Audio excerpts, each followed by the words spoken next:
I'm just going to break it down. This is as basic as this gets. That's Starmer and Trump, are going to try, there's an operative term, to get back as much as we can. You know what he just said, Danny? They're not getting any land back. End of story. It's done. It's finished.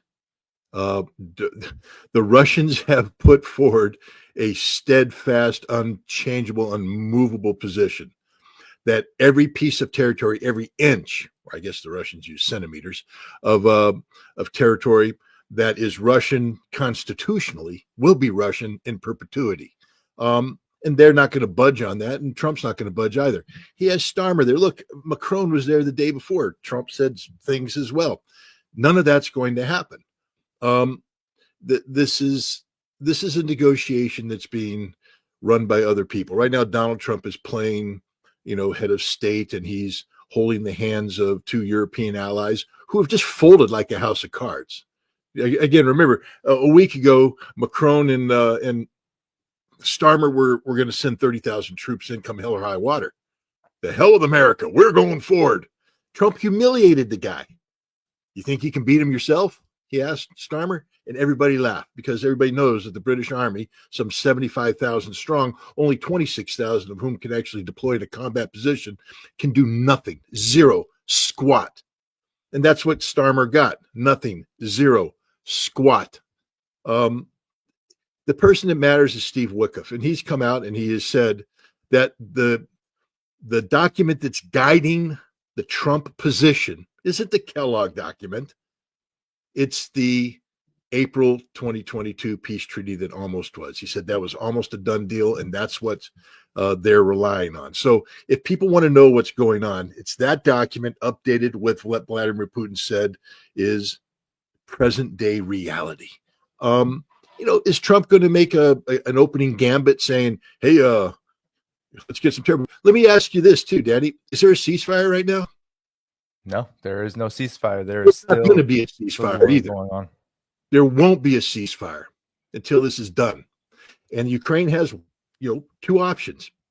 Lose another million people as they futilely try to hold on to territory that legally is Russian, or accept the fact that they've lost and concede that. That's it.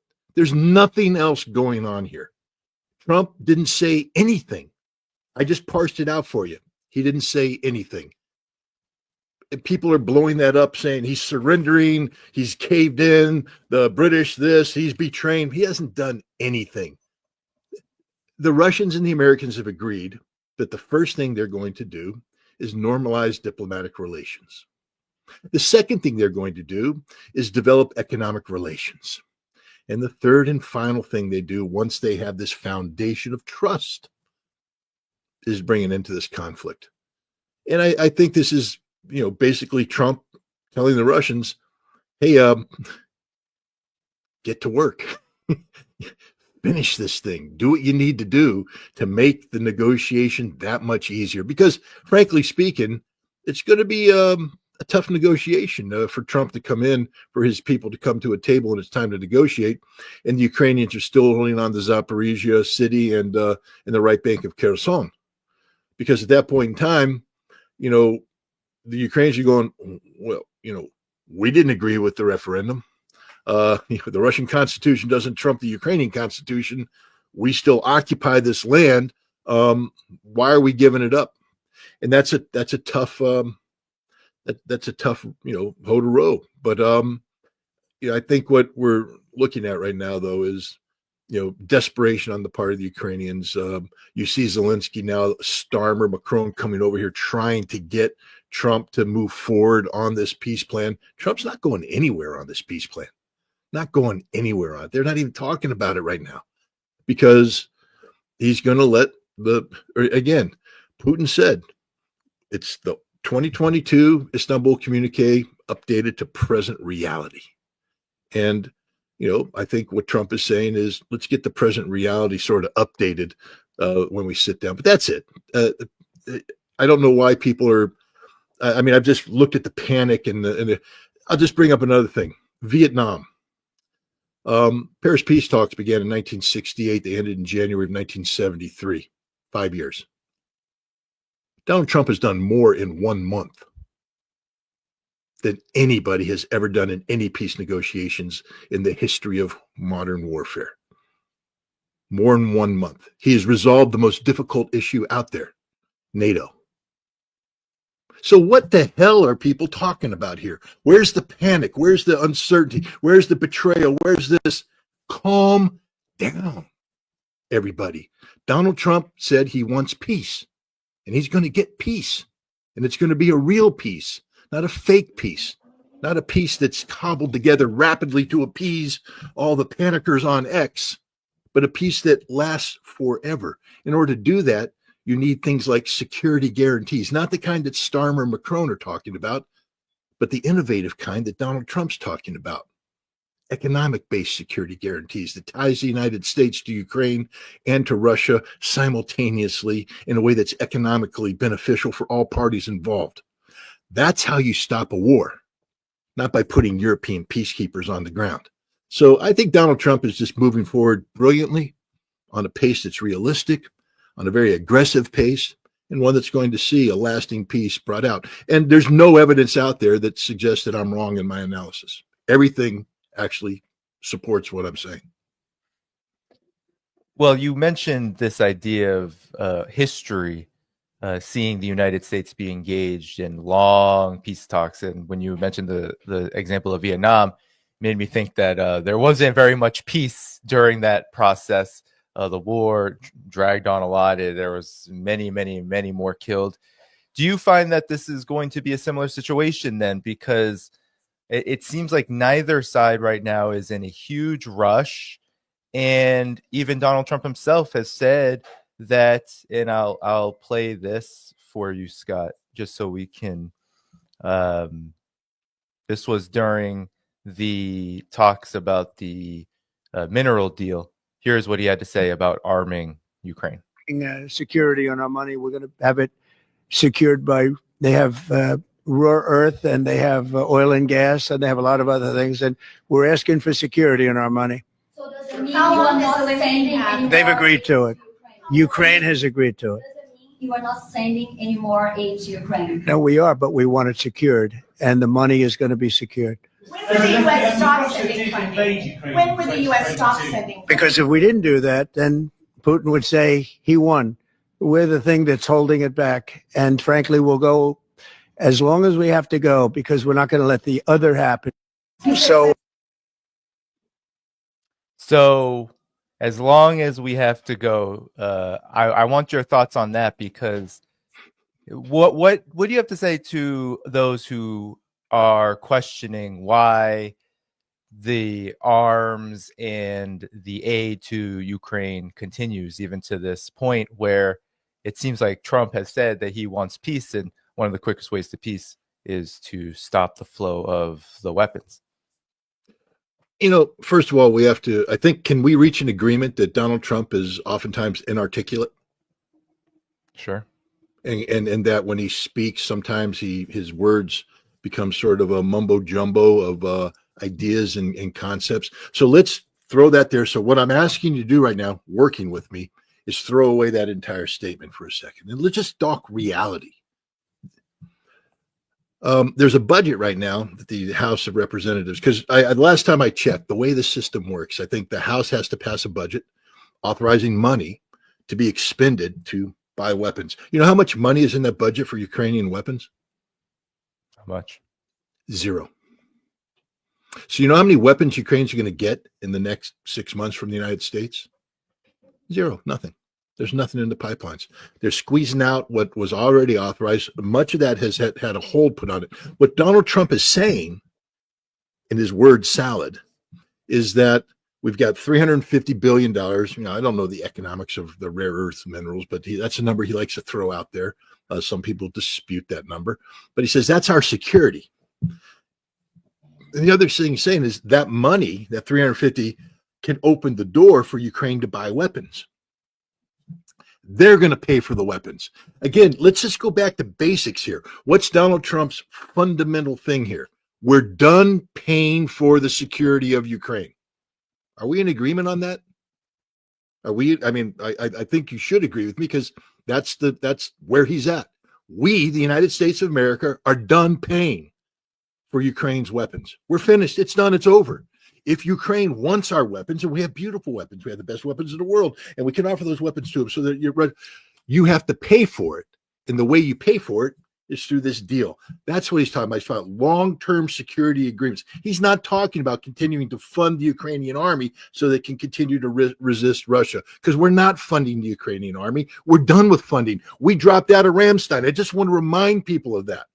The primary vehicle for providing weapon support to Ukraine was the Ramstein contact group that we used to lead. Pete Hegseth went over there and turned it over to the British, and he said, "You're in charge. Europe is in charge. We're done. We're finished. We're not going to be arming Ukraine again." That's the reality. That's the facts on the ground. So let's stop making stuff up, because you can take the word jumbo salad, but then you have to attach it to reality. There are no weapons going into Ukraine right now. There's no money for weapons. Congress hasn't allocated funding for weapons. So therefore, it's over. And that's, Trump is saying that, we're not going to leave Ukraine naked in any peace agreement. He's saying, and again, whatever Trump is saying today about the peace isn't going to happen. He has negotiators. The guy I trust more than anybody else is Steve Witkoff, because he's the guy that made this all happen. He's the guy that made it all about the economy. He's the guy in constant contact with Kirill Dmitriev, talking about the economic aspects of this. And he is positive. He is optimistic. He's the guy that I'm listening to when it comes to the details of this thing.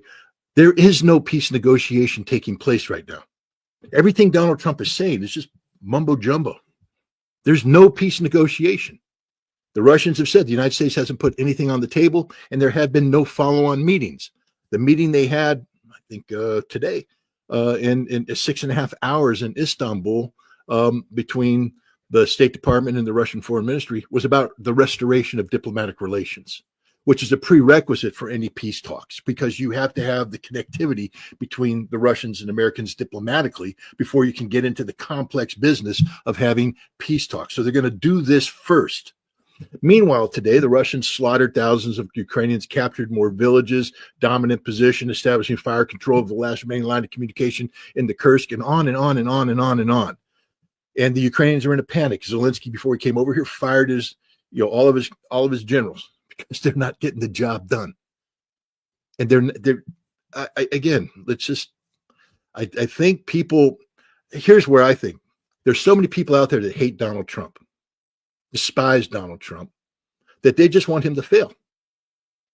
And, I'm not going to use bad language on your show, Danny, because I respect you and I respect your audience, but you all can go to hell, to be honest. This isn't about loving Trump, but you're hypocrites in the extreme.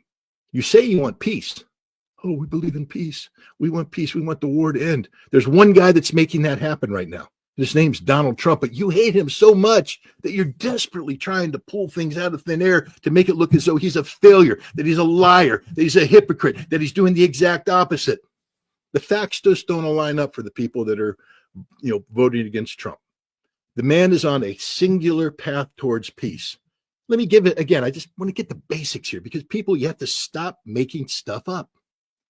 Donald Trump has instructed Pete Hegseth, that's the Secretary of Defense, in case you all didn't know, to immediately begin reducing the size of the Defense Department budget by 8% for the next 5 years. That's a 40% reduction when this is all said and done. That's the strategic direction that this warmongering hypocrite that you all are talking about is taking us. And part of the instructions that are being given to the Pentagon on where to reduce the funding is to reduce European Command. That's the U.S. Military Combatant Command that supports NATO. Now, if Donald Trump was secret, because I've read this too, he's secretly trying to come in and build up NATO and betray Russia and stab Russia in the back, and their hands are moving imaginary arrows on the map. None of that's happening. He's talking about withdrawing the United States. Oh, what was the other thing that happened?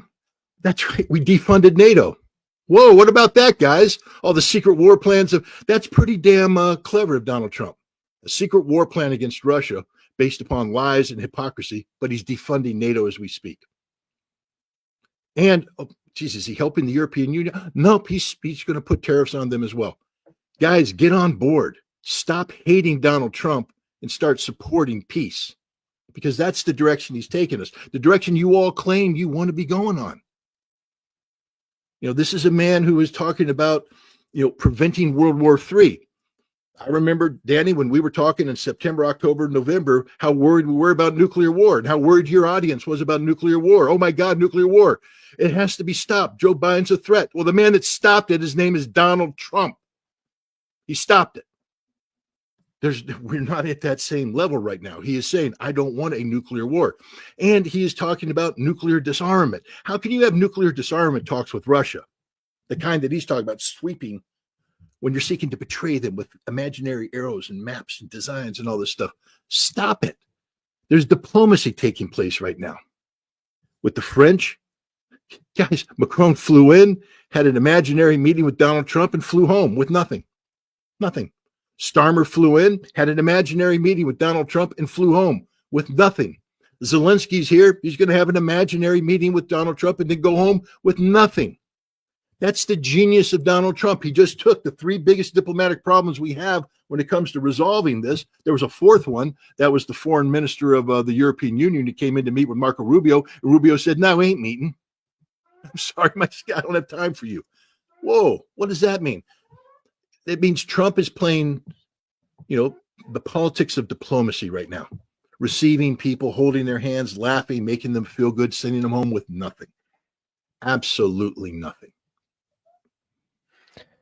What do you say to those, Scott? You know, one of the big concerns is the idea of what you brought up, NATO being defunded. On the one hand, indeed, Trump is pushing that NATO be completely on Europe's responsibility track in terms of money, raising the cost of the defense budgets of Europe and demanding that they do so by several percentage points.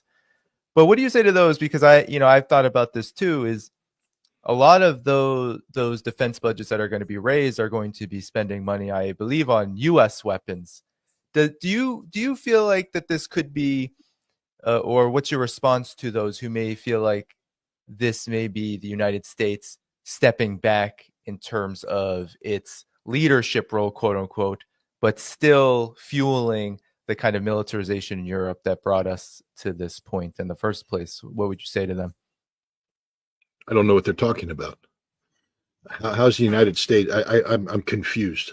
So you're telling me that the United States is going to cut ties with NATO, defund NATO, and then turn around and tell NATO that you have to increase your spending, and that means you have to buy weapons from the United States? What weapons are they going to buy from the United States? Not a single nation will buy a weapon from the United States going forward under those conditions. In fact, every NATO member so far is talking about, if this happens, that NATO needs to build up its own defense industries to limit the reliance upon the United States for weapons. So we'll go in the exact opposite direction. That's the reality. Listen, don't make things up. I understand there's a lot of smart people out there who, you know, think on issues and all that stuff, and then they sort of start speculating. Read the minutes of the meetings that are taking place inside Germany, France, and elsewhere. It's not about turning to America to become the arsenal of democracy. That only works if America is leading the arsenal of democracy, in which case we impose our will on them and force them to buy American, as we have done for many decades now.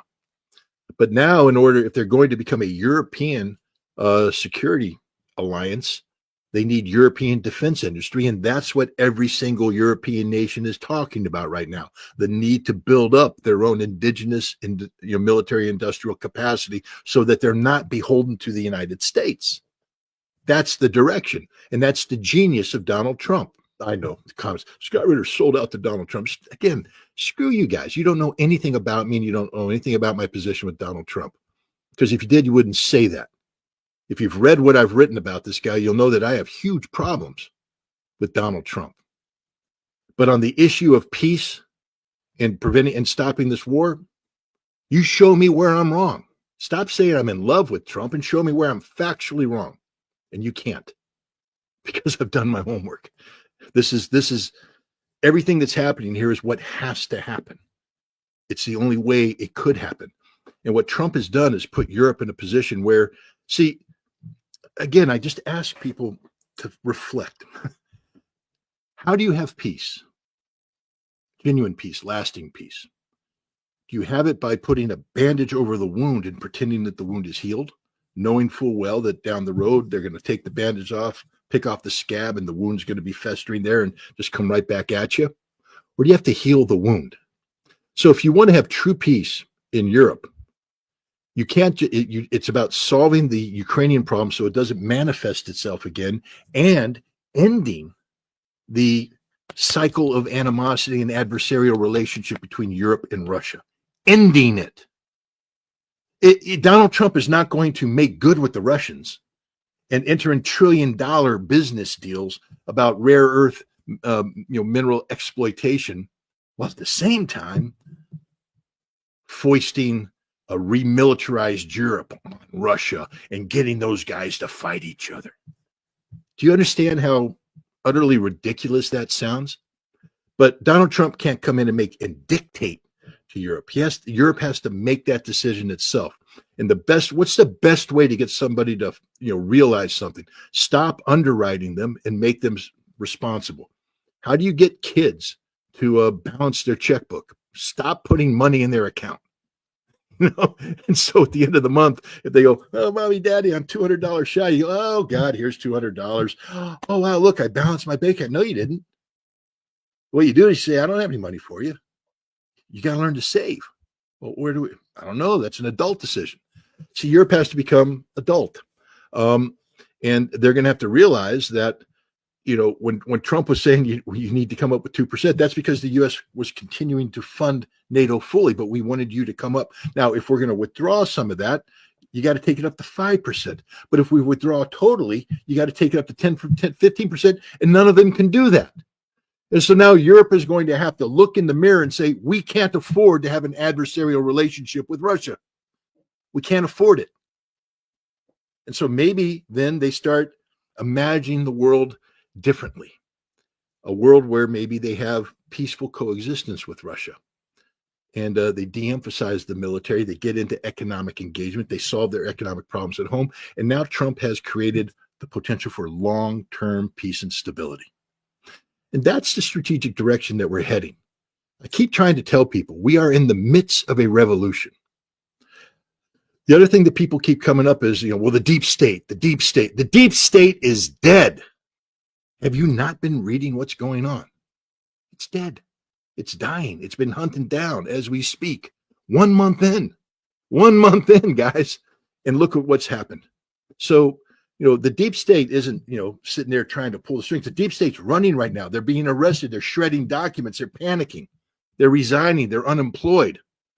So this isn't some, fancy game being played by people. This is just a revolution in affairs. Trump is actually doing what he said he was going to do. He was going to break free of the paradigm of post-war American hegemony, which Trump said in the campaign, the greatest enemy to the United States of America is the United States of America.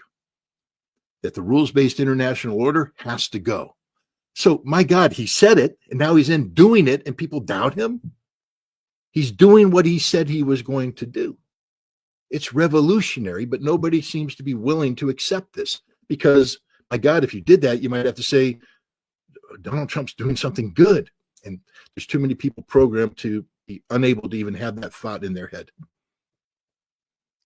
For me, I mean, who could oppose talks? Who could oppose negotiations? To me, that is absolutely ridiculous. And I agree.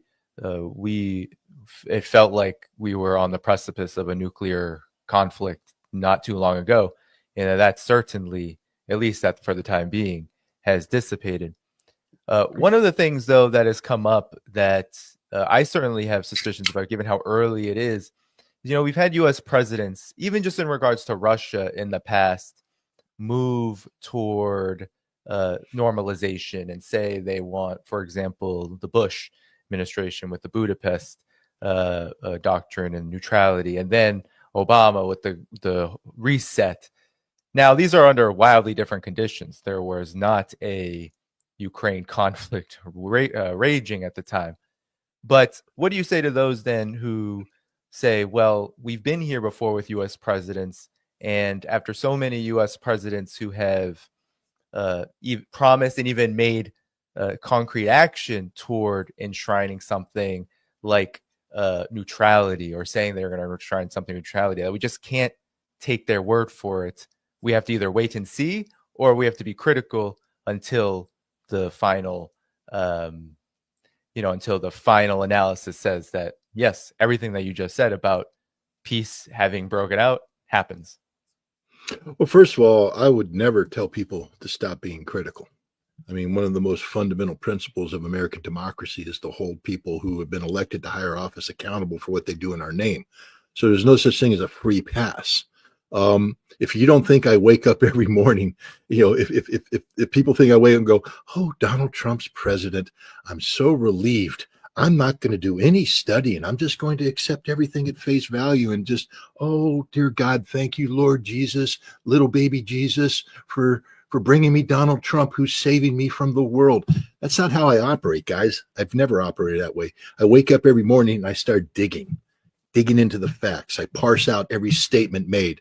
I look for supporting documentation. I look for, countervailing opinions from around the world. I spend hours doing this every single day because my job as an American citizen is to hold him accountable for what he says he's going to do. So I don't take anything at face value. I make him prove it. I make him and his administration prove it. Again, let's just get to basics here. When people start comparing Trump and what he's doing to previous administrations, you leave out the one thing I just told you about, the revolution.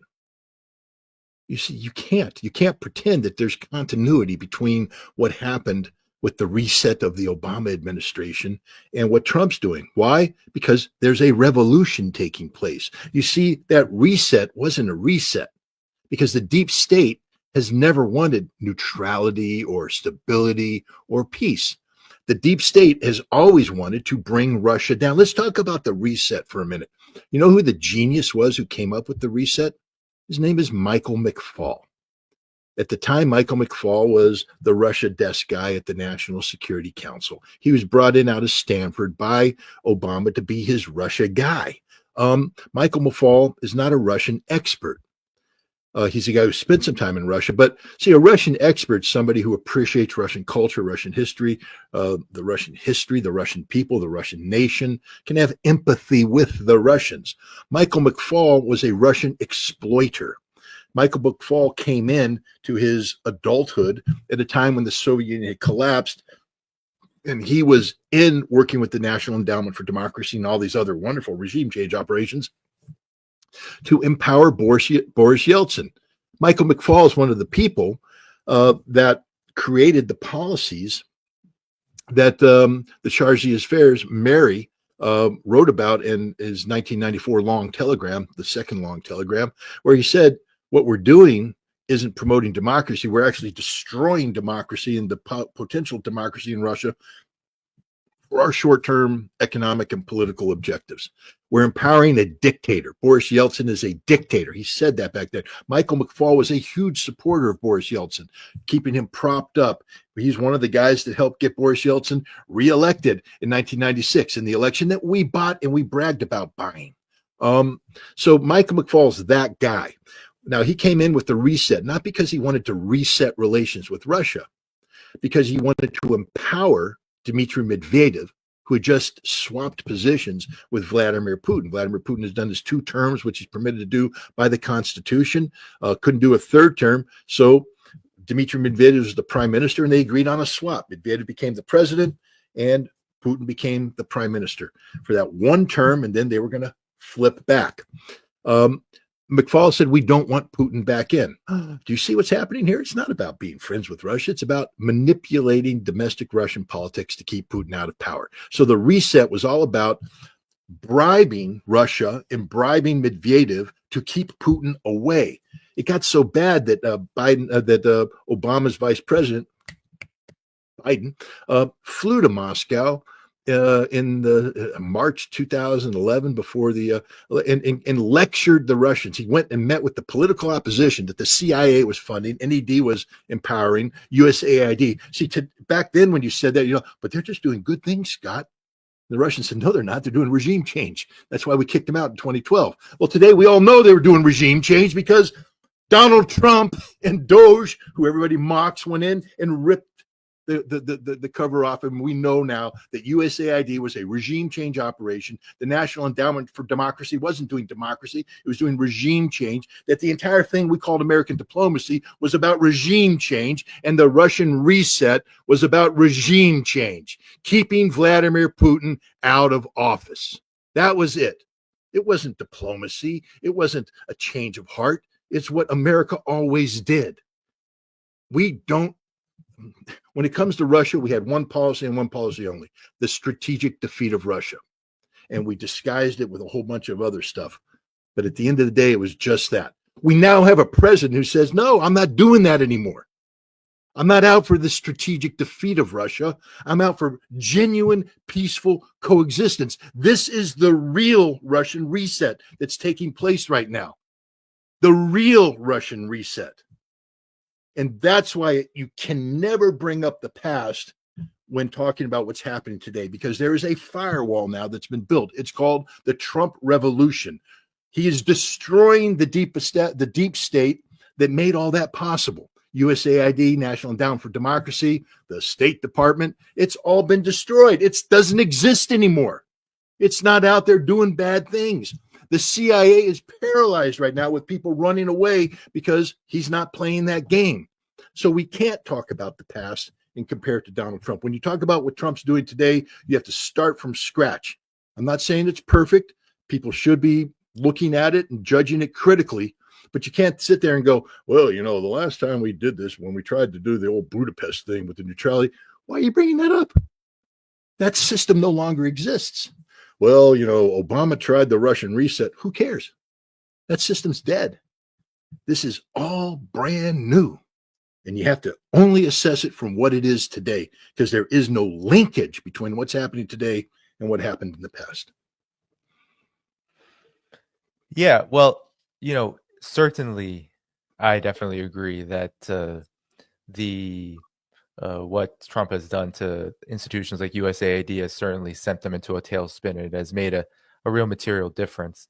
Me and you have, I would say, I have different definitions of revolution, but I do think that there are certainly big changes that have occurred. But one of the things that I'm curious about is this: the deep state is dead, and that the people who are abroad that were sent out by it are no longer doing it.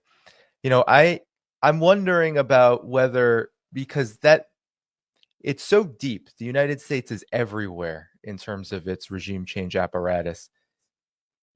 Trump just, I believe, nixed a Chevron deal, which is going to hurt Venezuela quite badly.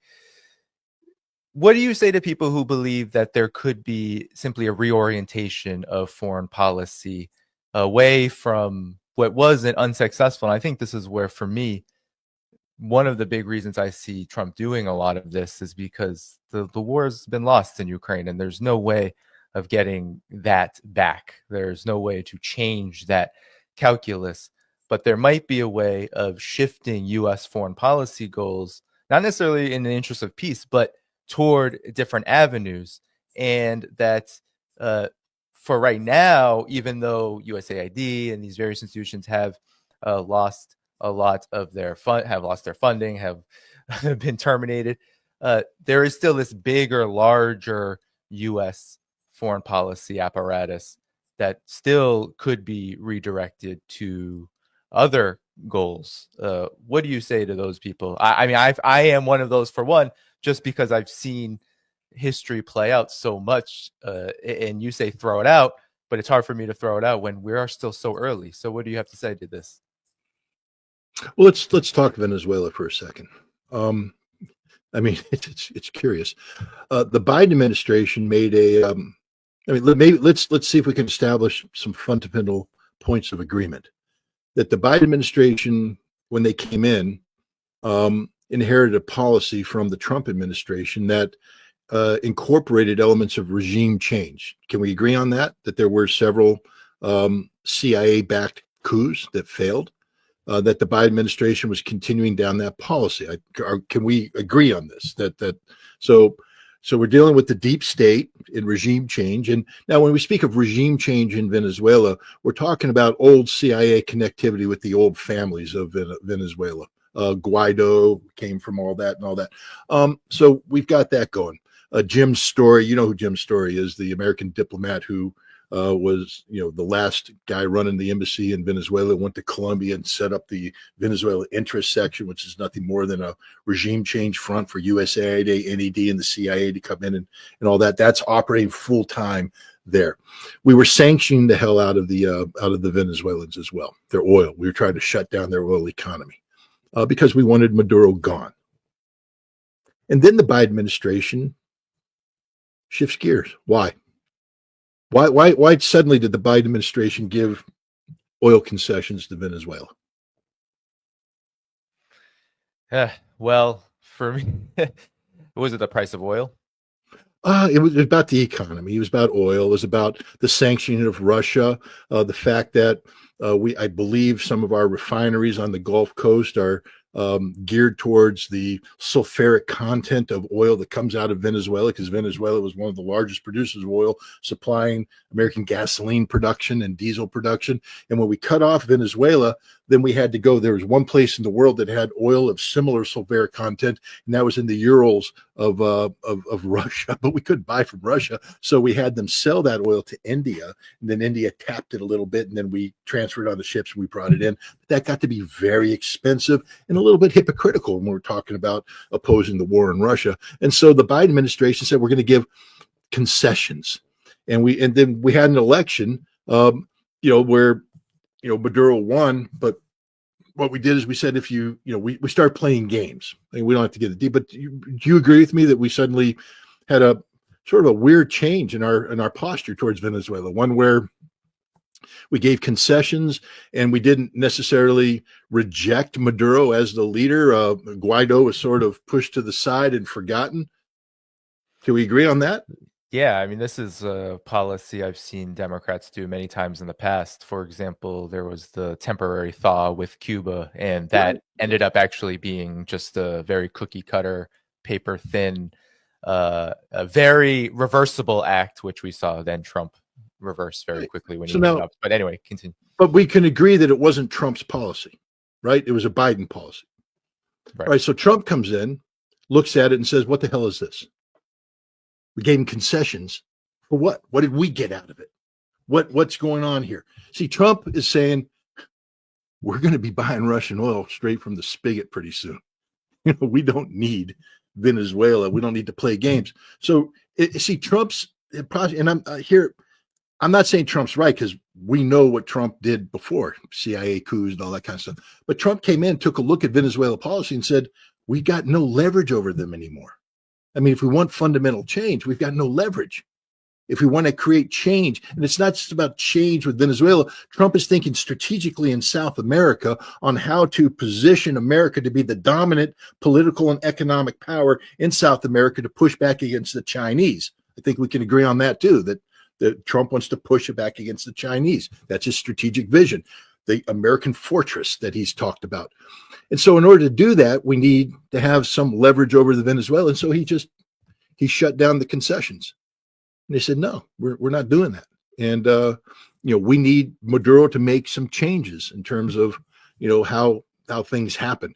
Now, that's the opening gambit for a longer negotiation. But that's what I think is driving this. I don't think it's, it's not, the deep state doing it. Jim Story's not in Colombia anymore.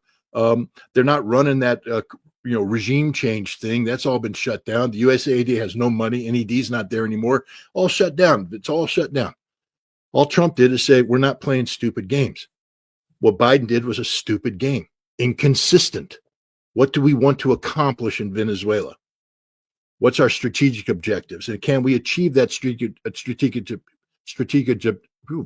there is a tongue twister there, that strategic objective by through this concession thing? So he just shut it down. That's what I think is going on here. I don't think there's anything deeper than that. I don't think there's a cabal of Venezuelan deep staters who have magically avoided being decapitated in the purge that's taken place, who are sitting there going to Trump, okay, now we need you to do this, we need you to do that. I think Trump took a look at it and went, this is stupid.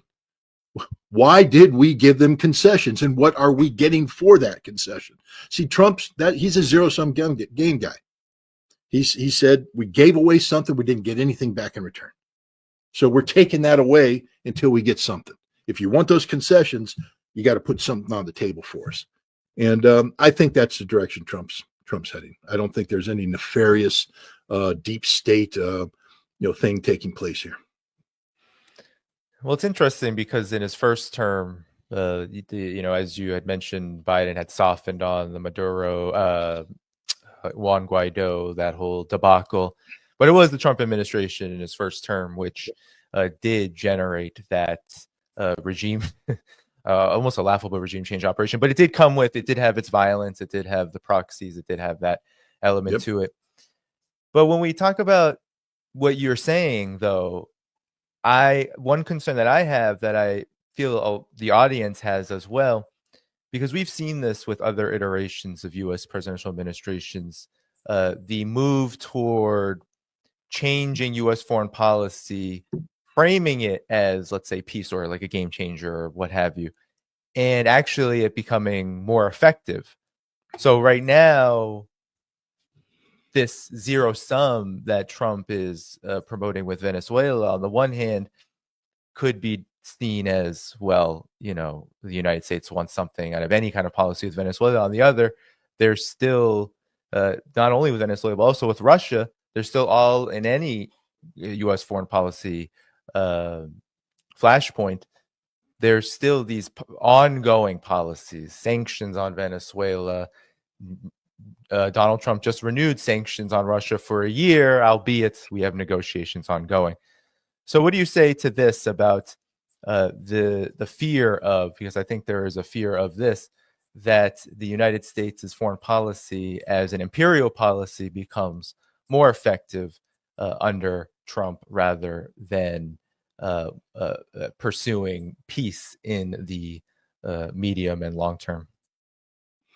But again, I go back to the basics. Look, Donald Trump has admitted that when he came in his first term, he had no idea how to govern.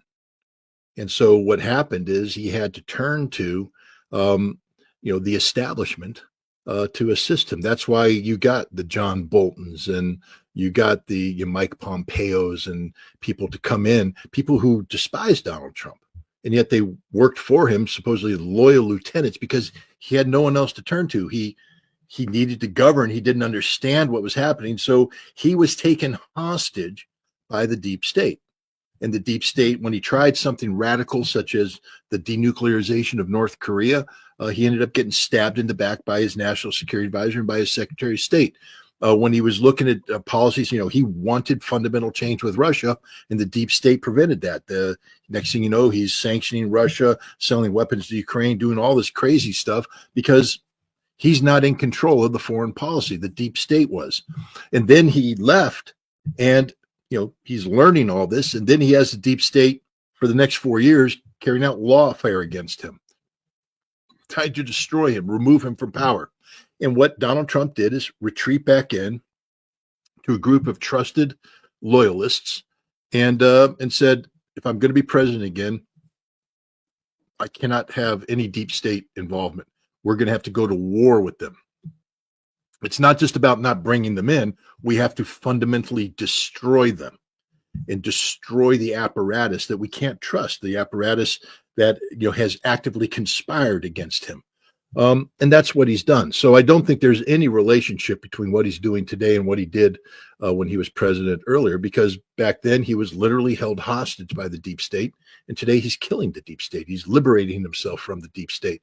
And so then we have to look at, what motivates him, because it's impossible to say what motivated him, with Venezuela and others, because again, it wasn't him. It was the deep state that was continuing to push standard political doctrine and dogma on him regarding Venezuela and Maduro, and how to bring Venezuelan oil production under American control and all this kind of stuff. Now, I think he has a much more simplistic, notion of what makes America great again. And when it comes to Central and South America, the number one thing is that you have to get America in and keep China out. And that's what's driving him, for better or for worse. I'm not saying this is sound policy. I'm not saying it's good for the Venezuelans. I'm not saying anything other than that appears to be what he's doing. He's trying to get Venezuela in the America camp and keep the Chinese out. And that's a complete departure from the past practice. This is the much more simple, pragmatic approach to foreign policy. Will it work? I have no clue. But I would caution people relying too much on analytical models that compare and contrast past performance under previous administrations with Trump's doing today and trying to make some sort of connectivity.